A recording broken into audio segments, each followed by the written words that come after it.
Hello friends, welcome back to this your channel. तो आज हम इस लेक्चर के अंदर डिस्कस करेंगे एक्सरसाइज 5.2 के जो 5 क्वेश्चन से हैं वहाँ से आगे। तो 5.1 एक्सरसाइज में भी और 4 क्वेश्चन तक भी 5.2 के हमने डिस्कस कर लिए थे और उसके अंदर हमने एपी के बारे में पढ़ लिया था कि एपी क्या होती है। 5.1 के अंदर हमने सीखा था कि किसी भी टर्म्स को अगर किसी पिछले टर्म में ऐड करके हम लगातार एपी बना सकते हैं, या फर्स्ट टर्म में एक जो कॉमन डिफरेंस है वो हम ऐड करते जाएं तो हमें एपी मिल जाती है। तो उसके बाद हमने उसके जनरल टर्म के बारे में भी जाना था, जो कि थी हमारे पास जनरल टर्म का फार्मूला ए प्लस का n minus one into D, और इसके हिसाब से भी हमने जो 5.2 के हैं 4 क्वेश्चन किए थे। तो देखिए नेक्स्ट क्वेश्चन हमारे पास 5th क्वेश्चन। तो find number of terms in the following AP. इस एपी के अंदर कितनी टर्म है, आपको ये टर्म निकालनी। देखिए यहाँ से 7 से शुरू होकर के ये 205 तक जाता है, आगे नहीं है। तो मतलब ये आपकी लास्ट टर्म है। तो आपको ये देखना है, ये पहली टर्म, ये दूसरी टर्म, ये तीसरी टर्म, ये देखना है कि ये कौन से नंबर की टर्म है। जो जिस पोजीशन पर ये है उतनी ही टर्म इस एपी के अंदर है। मतलब ये लास्ट टर्म है, तो ये कितने नंबर की टर्म है, मतलब इसकी पोजीशन क्या है, कौन सी टर्म है ये। तो हमें क्या करना है, इसकी पोजीशन निकालनी है कि ये कौन से नंबर की टर्म है। तो उतने ही क्या होंगे टर्म्स इसके अंदर होंगी। इट मीन्स ये जो लास्ट टर्म है इसकी हमें पोजीशन निकालनी है। सेम क्वेश्चन यहाँ है, तो इनमें से हम एक पार्ट ले लेते हैं, जैसे कि सेकंड पार्ट। तो जैसे यहाँ पर सबसे पहले हम क्या करेंगे, ए और डी निकालेंगे हर क्वेश्चन के अंदर। देखिए जैसे यहाँ पर फर्स्ट टर्म जो है वो है हमारी 18, और जो डी है वो क्या होगा हमारा A2 माइनस A1। इसमें से ये हम सब्ट्रैक्ट कर देंगे, तो ये क्या होगा 15 2 जा 30 एंड 131/2 माइनस का ये हो जाएगा 80। तो एलसीएम लेंगे तो 2 31 माइनस 18 2 जा 36, तो ये हो जाएगा माइनस के 5/2। तो ए की वैल्यू है 18 एंड डी की वैल्यू है माइनस 5/2। तो -47 जो है वो हमारी लास्ट टर्म, यहाँ एल जो है वो क्या है, लास्ट टर्म, और हमें इस एल की वैल्यू निकालनी है, मतलब इसकी पोजीशन निकालनी है। आप यहाँ एल की जगह एन भी रख सकते हैं, अगर यहाँ पर एन रखें तो उसको हम -47 के इक्वल रख देंगे। ए एन एच टर्म मान लिया -47 है, तो हमें ये एन की वैल्यू निकालनी है आपको। तभी हम ये अगर हम इसकी पोजीशन वैल्यू पता चल जाए तभी हम कह देंगे कि इसमें इतनी टर्म हमारे पास है। तो देखिए यहाँ पर ए एन का फॉर्मूला हमारे पास बिल्कुल है ए प्लस का n minus one into D is equal to -47। अब यहाँ पर जो जो चीजें ए और डी है आपके पास, ए है हमारा 18, डी है -5/2। तो ए हो गया हमारा 18 प्लस का n minus one into D की वैल्यू होगी माइनस के 5/2 इज इक्वल टू -47। अब ये प्लस के 18 उधर जाकर के किसकी हो जाएंगे, माइनस के 18 हो जाएंगे। ये हमारा क्या बनेगा n माइनस वन माइनस के 5/2, ये हो जाएंगे हमारे पास माइनस के 65। तो n माइनस वन माइनस के 65। अब ये देखिए ये मल्टीप्लाई में है, उधर जाकर के डिवाइड में चला जाएगा। मीन्स 2 डिवाइड में है इधर, तो मल्टीप्लाई में चला जाएगा, और 5 ऊपर है तो चला जाएगा नीचे, उसके डिवाइड बाय में चला जाएगा। तो ये आपका कटेगा, और माइनस भी साथ में था तो माइनस से माइनस कैंसिल, तो 13 5 65। तो ये हो जाएगा n minus one is equal to 13 2 26, minus one को उधर भेजेंगे तो n की वैल्यू आएगी आपके पास 26 प्लस 1 27। तो n की वैल्यू कितनी है 27, मतलब ये 27वीं टर्म है। तो एक से लेकर कितनी टर्म होगी आपके पास, 27 टर्म होगी इसके अंदर। So this AP has 27 terms. तो इस तरीके से इसी तरीके से आप ये क्वेश्चन जो है आप फर्स्ट पार्ट भी आप इस तरीके से कर सकते हैं। नेक्स्ट हमारे पास 6th क्वेश्चन। चेक वेदर, ये चेक कीजिए कि -150 is a term of AP. ये एपी आपके पास फर्स्ट टर्म है आपकी 11, सेकेंड टर्म 8 और third term 5 and fourth term आपकी 4। तो इस एपी के अंदर ऐसे चलते जाएं तो क्या कहीं -150 यहाँ आएगा इनमें इस एपी के अंदर, मतलब क्या -150 इस एपी के अंदर कोई टर्म है, तो ये आपको चेक करना है। तो देखिए मान लेते हैं कि -150 कहीं ना कहीं आगे चल करके आ रहा है। अगर आएगा अगर कहीं ना कहीं कोई -150 इस तरीके से आएगा तो किसी न किसी नंबर पर तो होगा, किसी न किसी पोजीशन के ऊपर तो होगा, तो हम उस पोजीशन को निकालते हैं। अगर वो पोजीशन साफ साफ हमें पता नेचुरल नंबर निकल के आती है तो ये जो है ये हमारी इस एपी की टर्म है। और अगर वो कोई पोजीशन फिक्स नहीं आती है तो इसका मतलब क्या है, ये इस एपी का टर्म नहीं। तो देखिए क्या है, लेट कर लेते हैं, लेट -150 बी NH टर्म, कि NH टर्म हम मान लेते हैं तो -150 हो जाएगा। तो NH टर्म का जो फार्मूला है वो क्या हो जाएगा, a प्लस का n minus 1 into D equal to -150। तो हमें n की वैल्यू निकालने हैं जैसे कि हमने पिछले 5th क्वेश्चन में हमने किया था। तो देखिए डी, a और d फाइंड आउट करते हैं। तो a की क्या है, पहली टर्म क्या है हमारे पास 11, d सेकंड टर्म में से फर्स्ट टर्म को सब्ट्रैक्ट कर देते हैं तो 8 माइनस के 11। ये जरूर ध्यान रखें कि 11 माइनस 8 मत करें, कहीं ये डिफरेंस सोच करके आपने कि 11 और 8 में फर्क 3 का है तो डिफरेंस हो गया 3, नहीं 8 माइनस 11 करना है ना कि 11 माइनस 8। तो 8 माइनस 11 क्या है, माइनस के 3। तो a की वैल्यू होगी 11, d की वैल्यू होगी -3। तो देखिए यहाँ पर रखते हैं, a की वैल्यू होगी हमारे पास 11 प्लस n माइनस 1, d की वैल्यू होगी हमारे पास -3 इज इक्वल टू माइनस के 150। तो 11 प्लस के उधर जाकर के हो जाएंगे माइनस के, तो ये हो जाएगा माइनस के 150 माइनस के 11। तो n minus 1 multiply -3 is equal to, ये ऐड हो जाएंगे आपके पास तो ये हो जाएगा 161 माइनस के। तो n माइनस 1 ये हो जाएगा माइनस के 161, ये डिवाइड बाय -3, तो ये और ये कैंसिल, तो ये आपका कट नहीं रहा है पूरा। तो n की वैल्यू क्या आ जाएगी 161 प्लस के 1, एंड इसको जब आप ऐड करेंगे 3 एलसीएम तो ये हो जाएगा 164 divide by 3 which is not natural number. अब उसकी जो पोजीशन है देखिए, जो हमारी टर्म है वो पूरी पूरी होती है उनकी पोजीशन, कि पहली टर्म, दूसरी टर्म, तीसरी टर्म, चौथी टर्म, पांचवी टर्म, ये नहीं होता है कि 2.5 टर्म, नहीं। तो इस तरीके से अब ये n की वैल्यू हमारे पास पूरी की पूरी नेचुरल नंबर तो आ नहीं रही, क्या मिल रहा है हमें, फ्रैक्शन में मिल रहा है। तो इसका मतलब ऐसी इस एपी के अंदर ऐसी कोई टर्म आपकी नहीं है। तो no -150 is not a term of this A. Next हमारे पास 7th question, find the 31st term. कौन सी टर्म निकालनी है, 31वीं टर्म, मतलब A31 आपको कैलकुलेट करना है।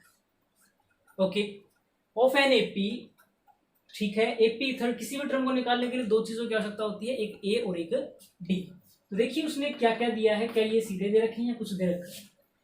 वो 11th टर्म इज 38, जो 11वीं टर्म है मतलब A11 वो कितना है 38 है, एंड 16th टर्म इज 73, और 16वें नंबर की जो टर्म है वो कितनी है 73।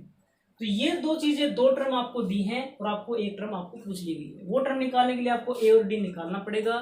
तो जैसे कि इसका पहले क्वेश्चन किए थे हमने कि आपको ए और डी या तो सीधे सीधे देता है, अगर सीधे सीधे नहीं देता है तो आपको वो कोई ना कोई दो टर्म देगा और वहां से हम ए और डी की वैल्यू आसानी से निकाल सकते हैं। देखिए कैसे, A11 को फॉर्मूले के हिसाब से कैसे लिखेंगे, ए प्लस का 11 में से कम 10d is equal to 38, and यहाँ पर a प्लस का ये 16 में से कम 15d इज इक्वल टू कितना हो जाएगा 73। ये फर्स्ट टर्म एंड ये second term.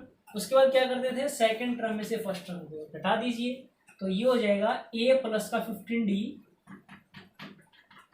Is equal to 73, a plus का 10d, ये अगर हम घटाएंगे तो नीचे के निशान चेंज, ये कैंसल, 15 में से माइनस के 10 जाएंगे तो 10 जाएंगे तो ये हो जाएगा 5d, और ये हो जाएगा हमारा 13 में से 8 गए 5 एंड 6 30। तो d की वैल्यू हो जाएगी हमारे पास 5 7 34। तो d की वैल्यू अगर यहाँ पर रखेंगे तो a प्लस का 7 की 10 से 70 is equal to 38, and a is equal to 38 minus 70। तो ये हो जाएगा हमारे पास माइनस के एंड 2 एंड 32। तो ए की वैल्यू -32 एंड डी की वैल्यू 7। तो A31 पूछा आपको, तो A31 जो है वो कैसे, A31 होगा A प्लस का 31 में से एक कम कर देंगे 30D।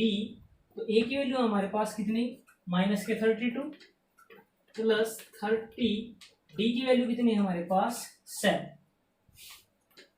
तो माइनस के 32 प्लस का ये हो जाएगा 210। तो 210 में से 32 को जब आप घटाएंगे तो A31 कितना आ जाएगा आपके पास 8 एंड 178। तो इस तरीके से ये है आपका जो क्वेश्चन नंबर 7। नेक्स्ट हमारे पास 8th क्वेश्चन, बिल्कुल जैसे हमने 7th क्वेश्चन किया था सेम है उसी तरीके से। An AP consist of 50 terms, किसी एपी के अंदर कितने ट्रम है, सिर्फ 50 term, of which third term is 12। तीसरे नंबर की जो ट्रम है मतलब A3 वो कितना है 12, एंड लास्ट ट्रम कितनी है वो है आपकी 106। ओके, तो फाइंड द 29th ट्रम, तो आपको 29वीं ट्रम निकालनी है। तो देखिए 2 ट्रम दे दी तो वहां से हम ए और डी की वैल्यू निकाल सकते हैं और फिर ए और डी की वैल्यू निकालने के बाद 29th ट्रम भी निकाल सकते हैं। तो अब यहाँ देखिए लास्ट ट्रम, अब लास्ट ट्रम से तो अब देखिए ट्रम कितनी है उसमें एपी के अंदर 50 ही है, तो लास्ट ट्रम कौन सी होगी 50वीं ट्रम होगी। इसका मतलब ये जो लास्ट ट्रम है ये कौन सी ट्रम है 50वें नंबर की ट्रम। तो A3 जो है वो हो जाएगा आपका A प्लस का 2D इज इक्वल टू 12 और A प्लस का 50 में से एक कम करेंगे तो 49D इज इक्वल टू 106। तो ये पहली इक्वेशन, ये दूसरी, एक दूसरे में से जब घटाएंगे तो A और D की वैल्यू हम यहाँ पर A plus 2D is equal to 12 घटाएंगे, नीचे निशान सेम, ये कैंसल, 49 माइनस 2 ये हो जाएगा 47D एंड ये घटाएंगे तो ये हो जाएगा हमारे पास 4 एंड 94। तो D is equal to 94 divide by 47, तो ये हो जाएगा हमारे पास 47 टू 94। तो D की वैल्यू आ जाएगी हमारे पास 2, यहाँ D की वैल्यू रखेंगे तो 2 टू 4, तो A plus 4 is equal to 12 and A is equal to 12 minus 4 is equal to 8। तो A की वैल्यू होगी 8 एंड D की वैल्यू 2। तो 829 किस कैसे लिखा जा सकता है, A प्लस का एक कम कर देंगे 28D, तो A की वैल्यू है हमारे पास 8 प्लस और D की वैल्यू है हमारे पास 28 मल्टीप्लाई 2। तो 28 की 2 से मल्टीप्लाई करेंगे तो हो जाएगा 56 एंड इसको जब ऐड करेंगे तो हो जाएगा हमारे पास 64। तो इस तरीके से बिल्कुल आसान सा क्वेश्चन था। तो 7th और 8th बिल्कुल एक जैसे क्वेश्चन थे आपके। नेक्स्ट है हमारे पास 9th question, if third and 9th term of an AP, तीसरी और 9वीं नंबर की जो ट्रम है वो क्या है आपकी 4 एंड -8। तीसरे नंबर की ट्रम है वो है आपकी 4 और जो 9th ट्रम है वो है आपकी -8। तो हमारे पास 2 ट्रम मिल गई है, यहाँ से हम ए और डी के निकाल सकते हैं। पूछा क्या उसे देखिए जरा, विच ट्रम, कौन सी ट्रम, विच ट्रम मतलब कौन से नंबर की ट्रम, तो आपको यहाँ पर पोजीशन निकालनी, सीधी सी बात ये है। अगर विच ट्रम ये वर्ड आपको दिख जाए किसी क्वेश्चन में तो ये समझ लेना आपको वहाँ पर क्या निकालना है, एन की वैल्यू निकालनी है। देखिए एन ही उस पोजीशन को डिफाइन करता है। देखिए क्या है, विच ट्रम के मामले, विच ट्रम अगर आपको कोई अगर पूछ लेता है तो आपको मतलब एन की निकालना, एन ही निकालना है। ऑफ दिस एपी इज 0, कौन सी ट्रम है जो वो 0 है, मतलब nth ट्रम जो है, nवें नंबर की ट्रम वो 0 कौन से नंबर पे आएगा उस एपी के अंदर। तो A3 जो है मतलब n की वैल्यू निकालनी है, nth जो ट्रम है वो कितना दे दिया आपको 0 दे दिया। तो A3 को मैं A प्लस का 2D लिख सकता हूँ और A9 को मैं A प्लस का 8D। तो ये फर्स्ट एंड ये सेकेंड जब आप घटाएंगे, सेकेंड में से फर्स्ट, तो A प्लस का 2D is equal to 4 less करेंगे, ये cancel, 8 minus 2 6D and -8 minus 4 -12 and D is equal to -12/6 कितना हो जाएगा -2। तो यहाँ जब हम रखेंगे -2 वैल्यू तो -2 के 2 से ये हो जाएगा -4 एंड A की वैल्यू हो जाएगी -4 को घर भेजेंगे +4 इज इक्वल टू 8। तो A is equal to 8, first term 8 और D की वैल्यू हमारे पास -2। तो nth टर्म A प्लस का n minus 1 into D is equal to 0। यहाँ A और D की वैल्यू रख करके हम n की वैल्यू निकालेंगे। तो A प्लस A जो है हमारे पास है 8 प्लस का n-1, डी की वैल्यू हमारे पास -2 इज इक्वल टू 0। 8 को उधर भेज दीजिए तो n-1 -2 is equal to minus का 8 हो जाएगा। -2 मल्टीप्लाई में डिवाइड बाय में भेज दीजिए तो ये हो जाएगा -8 डिवाइड बाय -2, माइनस से माइनस कैंसिल, 2 4 जाए 8, तो -1 को भेजेंगे तो 4 + 1 ये हो जाएगा हमारे पास 5, तो n इज इक्वल टू 5। तो क्या हो जाएगा, तो फिफ्थ टर्म है आपकी, fifth term of A P is 0। जो 5वें नंबर की टर्म है वो है आपकी क्या मिलेगी, आपकी 0 मिलेगी। नेक्स्ट हमारे पास 10th question, the 17th term of an AP, जो 17th टर्म है एक्सीड्स का मतलब होता है कि ज्यादा होना, ओके, एक्सीड्स ज्यादा है किससे, इट्स 10th टर्म से, मतलब 17th टर्म इससे ज्यादा है, ये वाली ज्यादा है, ये वाले कम है, बाय 7, कितना ज्यादा है, 7 ज्यादा है, ओके। तो या तो ये कह लें कि इनका और इनका डिफरेंस 7 है, या इनको इक्वल रखें, तो ये ज्यादा है ये कम है, तो कम वाले में हम क्या ऐड कर देंगे, 7 ऐड कर देंगे, या कहें कि ये ज्यादा है और ये कम है, तो इनका जो डिफरेंस है वो कितना आएगा हमारे पास, 7 है। तो आप किसी भी तरीके से इसको सोच सकते हैं। फाइंड कॉमन डिफरेंस में निकालना क्या है आपको, डी की वैल्यू निकालनी, बिल्कुल आसान है। देखिए यहाँ पर a17 - a10 is equal to 7 है, तो a17 को कैसे लिखा जा सकता है, a प्लस का 16d माइनस a10 को कैसे लिखा जा सकता है, a प्लस का 9d इज इक्वल टू कितना, 7। तो a प्लस का 16d माइनस 12 है तो अंदर के निशान चेंज होंगे, माइनस से माइनस के 9d is equal to 7। a से a कैंसिल, 16 माइनस के 9, तो ये हो जाएंगे हमारे पास 7d is equal to 7 and d is equal to 7 by 7, तो आंसर कितना आएगा, 1। तो कॉमन डिफरेंस जो है वो हमारा कितना आएगा, 1 के इक्वल।